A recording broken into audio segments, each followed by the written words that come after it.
In this tutorial, we'll show you how to quickly and easily install a new V-Pack into your Provision. Start by turning off the pump.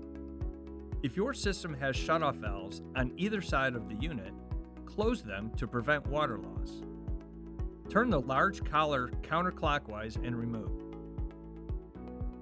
Take out the empty V-Pack and discard it. Slide the new V-Pack into the tube, ensuring that it's properly aligned with the black seal facing upward.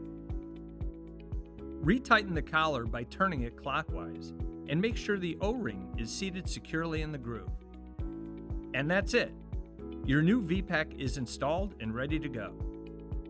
If you found this video helpful, be sure to check out our other pool maintenance guides or contact your local Great Escape experts. We're always happy to help.